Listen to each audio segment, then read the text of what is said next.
வணக்கம் நண்பர்களே. நிறைய நண்பர்கள் கேட்பாங்க, இது பாதிக்கப்பட்டவர்களாக கூட இருக்கலாம். ஐயா, அரசு துறையில எந்த வேலைக்கு போனாலும் சரி, சில இடங்கள்ல லஞ்சம் கேட்கிறாங்க. இதை நாங்க எப்படி சொல்றது? இதுக்கெல்லாம் என்ன காரணமா இருக்கும்? இது ஜோதிடத்துல ஏதாவது வழி இருக்கான்லாம் கேட்பாங்க. இந்த லஞ்சம் என்ற ஒரு விஷயத்த நான் ஏற்கனவே நிறைய இந்த பதிவுகளை பத்தி எல்லாம் போட்டிருக்கேன். மக்கள்கிட்ட அது வரவேற்பா போயிருக்கேன் நினைக்கிறேன்.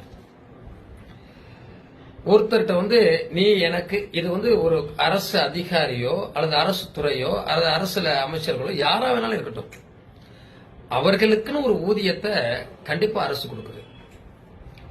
அதையும் மீறி இது மக்களுக்கு செய்ய வேண்டிய கடமை அவங்களுக்கு இருக்கு. அவங்கள போய் மக்களை அணுகுறாங்க, நீ எனக்கு இவ்வளவு ரூபா தந்தாதான் நான் செய்வேன் அப்படின்னு ஒரு அரசு ஊழியரோ அரசு அதிகாரிகளோ அமைச்சர்களோ யாரா இருந்தாலும் சரி சொல்றாங்க.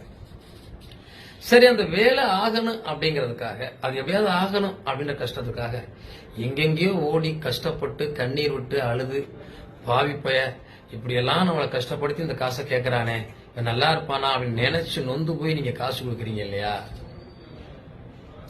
நீங்கள் இந்த கஷ்டப்படுவதற்கு காரணம் உங்களுடைய கர்மா நீங்க நினைக்கிறீங்க இல்லையா? உங்க கஷ்டத்தினுடைய அத்தனை கர்மாவும் அவர்கிட்ட போய் சேரும். லஞ்சமா அவங்கள்ட்ட பணம் வாங்குறாருல,